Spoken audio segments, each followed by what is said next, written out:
Would you be the jerk for ignoring your girlfriend on her birthday? We'll get into that in a bit, but first, am I the jerk for telling my brother-in-law that when he gets a job and starts contributing is when he can boss me around? My husband and I are drifters or roadies. We travel everywhere and work from the comfort of our RV. Last month, my sister-in-law called us and basically begged us for help. Her home is starting to fall apart and she doesn't have the money for repairs. We have absolutely no issues whatsoever helping out my sister-in-law, both financially and physical labor-wise. She's a dang good woman and would do the same for us. She's married, but her husband is utterly useless. He's worked maybe 4 months total out of the 12 years they've been married and still treats her like crap. Battered wife syndrome to the fullest. We feel bad for her, but she's a much larger woman with severe insecurities and feels no one else will ever love her, so she sticks by him. It's sad. So my husband and I parked our RV outside her home, and we've been making the repairs to her house for her. As payment, she makes us meals every day and night,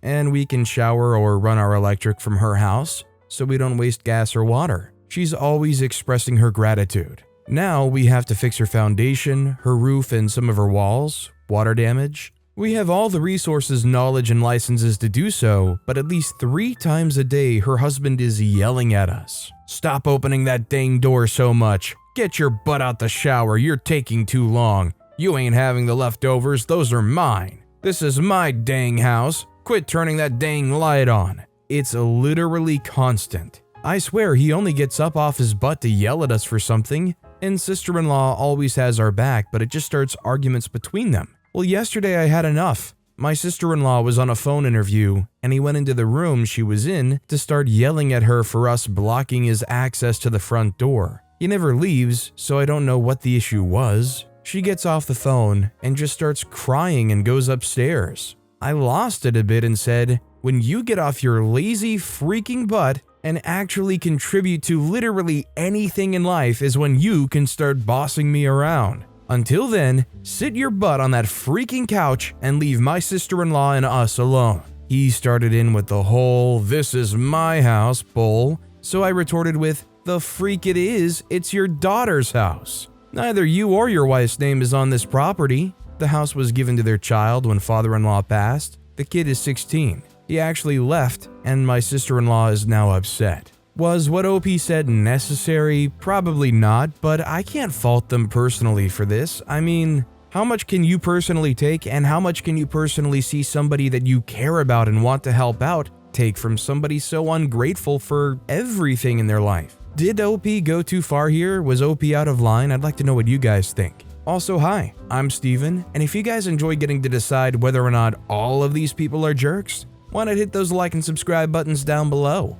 That said, our next story is, am I the jerk for turning off a video game that my son and his friends were playing? My son had a sleepover with a few of his friends last night. They'd gone swimming and played at the park before coming back to my house to play video games in the living room. I brought them a pizza to eat and was overwhelmed by the smell of 10 or 11-year-old boy armpits. I told them to go put deodorant on, and they said okay. I checked in with them a few minutes later and they still hadn't washed up. At that point, they started to push back that they didn't need it because they'd already put on some last night. I said whatever deodorant they put on last night had gotten washed off at the pool, and you all spent the last hours running around in warm weather. I told them again to put some on. They still didn't put any on, so I turned off their video game. Apparently, they were just about to pass a difficult level before I turned it off and were very upset with me. My son later told me that I embarrassed him. I told him that I handled it the way I did because I wasn't getting their attention.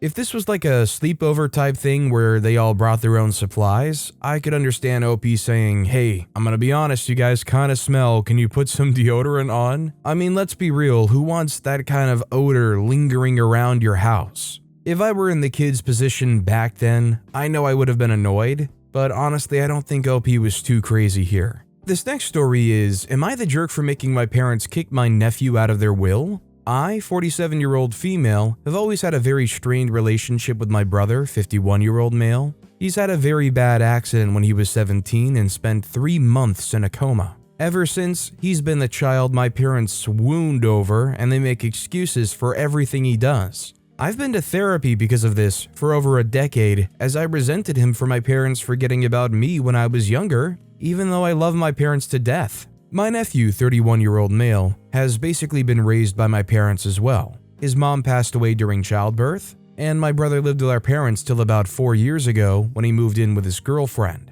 Because my brother is handicapped and doesn't have big motor skills, a lot of the childcare was taken care of by my parents over the years. Till my nephew moved out of the state 5 years ago for his job. A couple of weeks ago, my parents were meeting with their lawyer to set up their will, as they're both no longer in the best of health and want to make sure we're taken care of. The only big thing they have is their house and car. They were talking about that they want to split the inheritance 3 ways, and I got confused and asked them what 3 ways, considering it's only me and my brother. They said they wanted my nephew in there as well, as they basically raised him since birth and consider him largely as their child too. I told them that's not fair, as I have 2 kids as well, and if my nephew's in the will, they should as well. My brother said that what they're doing with their money is their business and I should stay out of it, but I disagreed. Eventually, my parents agreed and didn't give my nephew his share. My brother called it a giant jerk move and called me petty to punish my nephew for the resentment I have towards him. We broke out into a fight that my parents had to unfortunately break up. My nephew called me a couple of days ago to check in on my youngest, as he's her godfather. He'd already heard of what happened and just said it was a bit of a Karen move to do, but he's unbothered by it as it's none of his business. But my brother is still very upset with me, and my parents are rather cold to me as well. Am I the jerk here? This one's really difficult for me because I understand from the parents' perspective that this isn't necessarily because of favoritism, but because that nephew was raised so hands-on and direct to them that obviously, whether or not you want to mention the labels of son, nephew, brother, the nephew of OPs definitely has a bigger bias in their parents' eyes. If you want to take a step back and say they're only giving one of the grandchildren inheritance, you easily can say OP's not the jerk. But when you consider it's one grandchild that they spent years directly raising, I think you can understand why they want to prioritize what they get in inheritance. I don't think OP's the jerk for speaking their mind when they were involved in who gets what inheritance discussion, but I don't necessarily know if the parents are jerks either, are they? This next story is, am I the jerk for not letting my sister wear my mother's wedding dress, even though I likely never will wear it? My mother was a talented seamstress and worked in fashion for a long time. When she married my father, her employer designed and created a bespoke dress for my mother as a wedding gift. The dress is stunning. I know it sounds hyperbolic, but it's honestly a work of art. Hand embroidered, hand beaded, the whole 9 yards. Before she passed, my mother split up several of her possessions based on our personalities, and was explicit about who got what in her will. I was gifted the dress, and my sister received jewelry, including pieces that my mother wore on her wedding day. My sister is engaged, and she recently asked me to gift my mother's dress to her so she could wear it on her wedding day. I told her no for various reasons. The dress was gifted to me specifically, and it's one of the last few meaningful possessions of my mother's that I have. My sister is probably 3 to 4 sizes larger than my mother. Nothing against her, she's healthy and beautiful, but wearing the dress would require her to let the dress out at the seams, requiring much of the embroidery and beading to be destroyed and redone. I do not have faith that the dress can be properly restored and maintained. My sister implied that as a gift, it would then become hers. I asked if that meant she'd give me some of my mother's jewelry in return, and she said no, which rubbed me the wrong way. By the way, I don't actually want to trade. The dress has too much sentimental value to me. I just wanted to see where my sister's heart was at, and it felt selfish to me. She's since started a campaign about me to family. She's been crying to my dad and writing nasty things about how selfish I am. She's even brought up the fact that I'm a widow, likely to never remarry, and that I'd never have any use for the dress. I feel justified in what I did, but based on what I've been hearing from my family, I feel like I'm really ruining her wedding, and it's caused a strain between me and my father. I wonder if I'm being needlessly stubborn. So in this situation, not only was it something OP inherited themselves, it was something the mom directly and chose to pass down to OP. In my eyes, once that happened, it's completely OP's property, and they're free to do whatever they want with it. If they want to chop it up into little squares and turn it into a blanket, they can do so. And combined with the fear of it being altered and less than perfect, I can't blame them for that either. Our next story is, am I the jerk for humiliating my boyfriend and telling his friends? My boyfriend, 29-year-old male, and I, 28-year-old female, met in the same company. I since left, but he's still there. He makes about $130,000 in tech sales. I make $180,000 as a cloud architect. He likes to complain because his commission compensation was reduced and the pre-sales engineers got a raise. I know it's because a lot of salespeople were writing really aggressive contracts that led to unhappy customers, and now the guidelines for sales have made it harder to make sales. My boyfriend used to make $40,000 more, so he's a bit ticked about that, although to me it's just the natural downturn in the tech sector. He was talking crap about how all pre-sales engineers do is talk about products on PowerPoint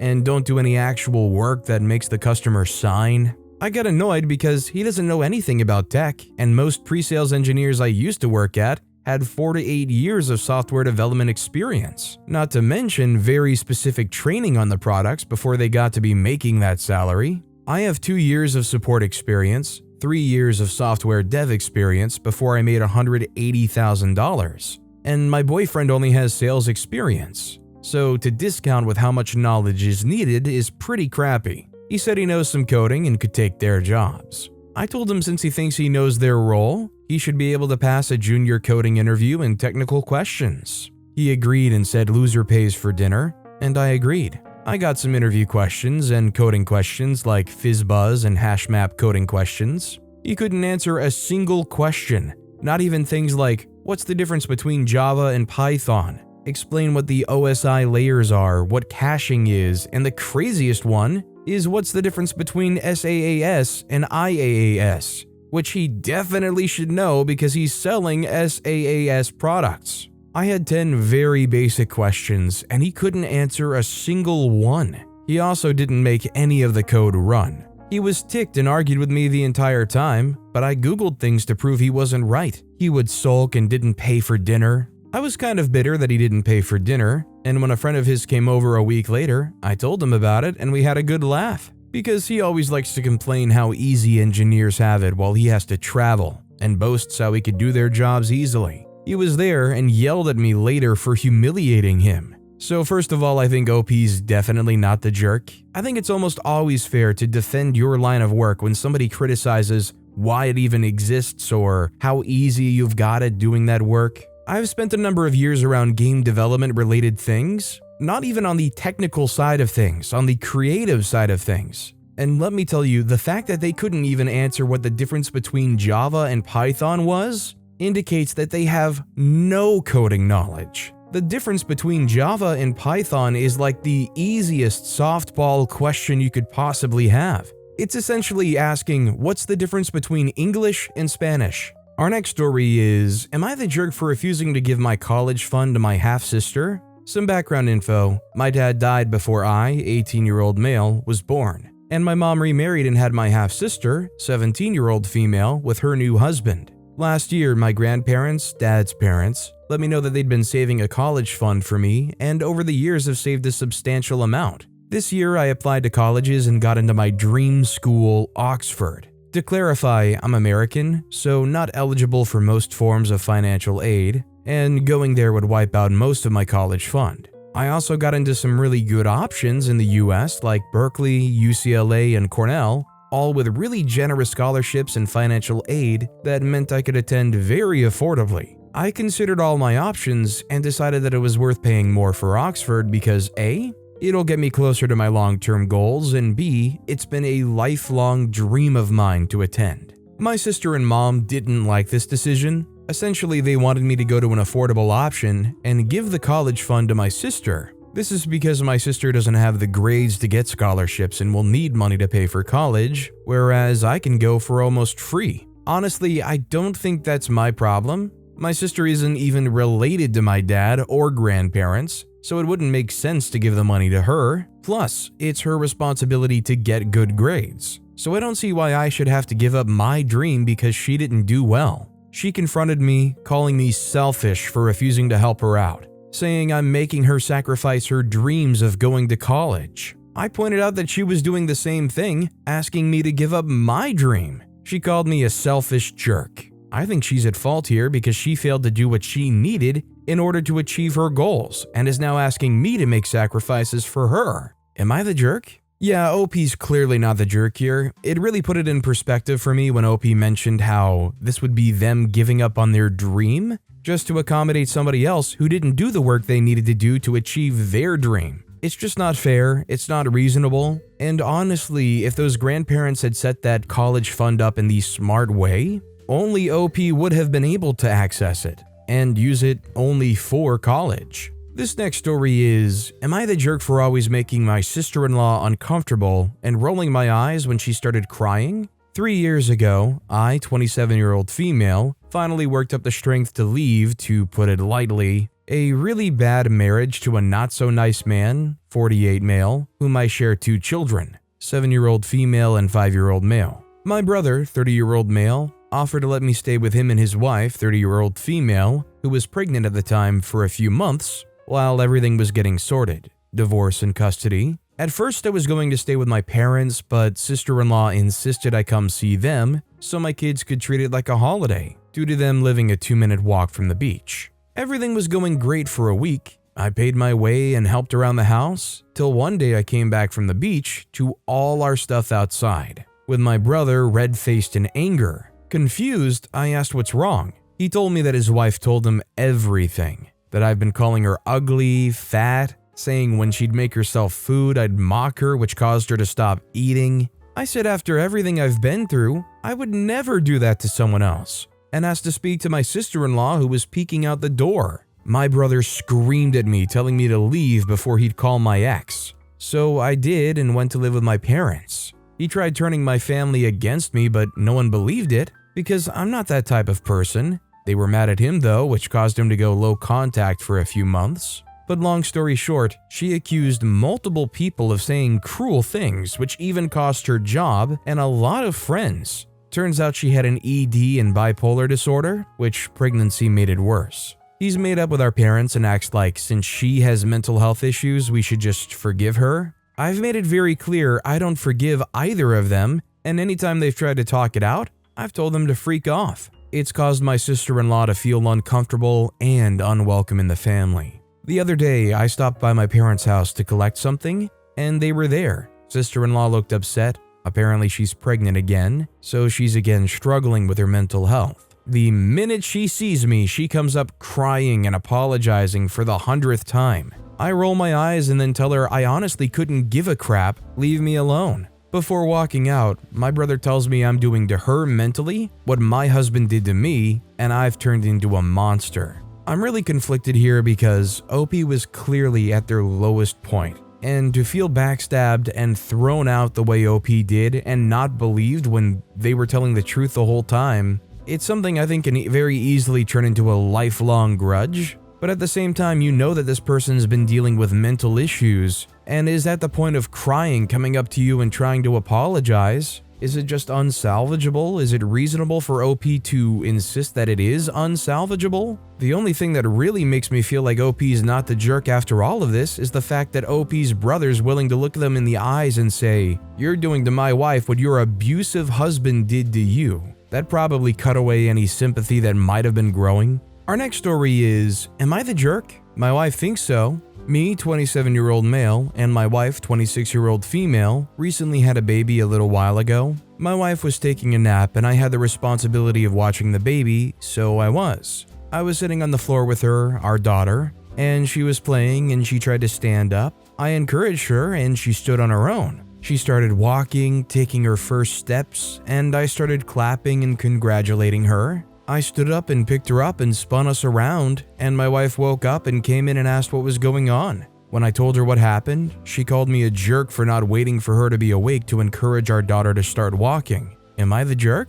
Yeah, I just don't think OP's the jerk here, especially because how are they going to go and get the wife without distracting the child most likely, and in a way kind of discouraging them from making those advancements? I think it's also just very easy to get caught up in the moment and get excited. It's understandable why OP's first reaction wasn't, "I gotta go wake my wife up."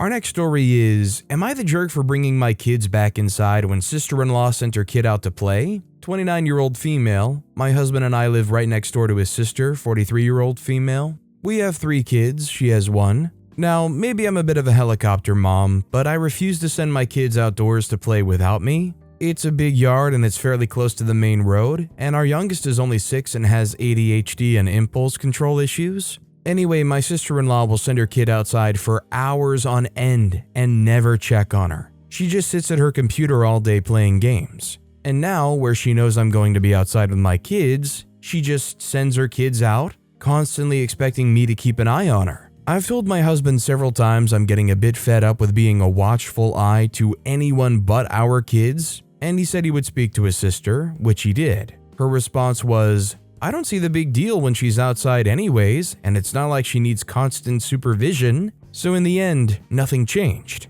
Well, yesterday she sends her kids out and I decided to just leave. I brought my kids to the beach because I didn't want to watch another kid. Today, same thing, but it was overcast. So I just brought my kids indoors and we played board games. Well, my sister-in-law just knocked on my door and said, "Why did you bring the kids in? I just had Hannah get dressed to play with the kids." So I reiterated that I'm not being paid to babysit, and therefore I'm not going to be watching her kid every time my kids are outdoors. She then says, "So you're punishing the kids and not allowing them to play together?" and proceeded to call me childish. I simply shut the door. However, now I'm wondering if I really am the jerk here. I wouldn't mind if it was every once in a while, but it's nearly every single day this happens, and I'm tired of assuming a parenting role for this kid. Definitely not the jerk.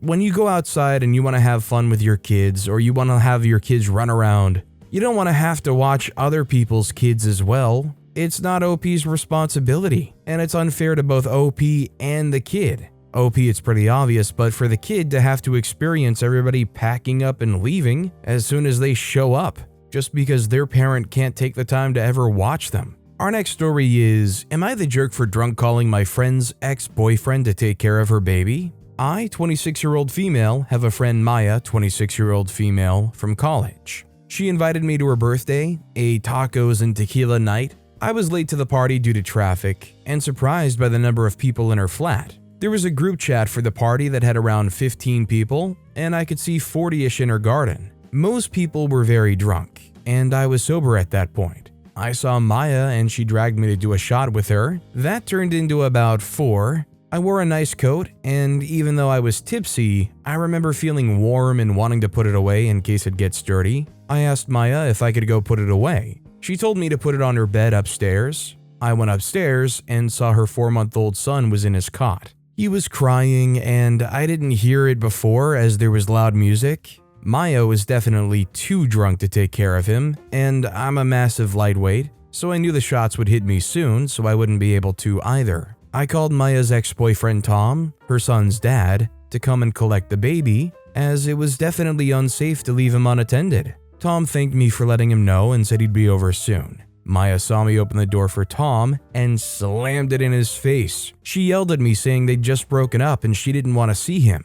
I remember letting Tom in again and trying to console her, but she flat out started screaming at both Tom and me and kicked us both out. I genuinely don't think I was in the wrong for calling Tom and thought Maya, when sober, would agree, but this morning she texted me calling me the jerk, and that I literally could have called anyone else to help out with her son. Most of our friends were drunk at the party. Some of our mutual friends who overheard us think I should have called her sister instead. Tom will use this when they fight for custody, and it probably will favor him now. I wasn't completely sober at the time, but my boyfriend is saying I did the right thing. Maya's my friend and I love her, but I couldn't leave her son like that. So, although they're trying to use it as an argument saying, "Oh, well, Tom's going to use this in court and get better custody."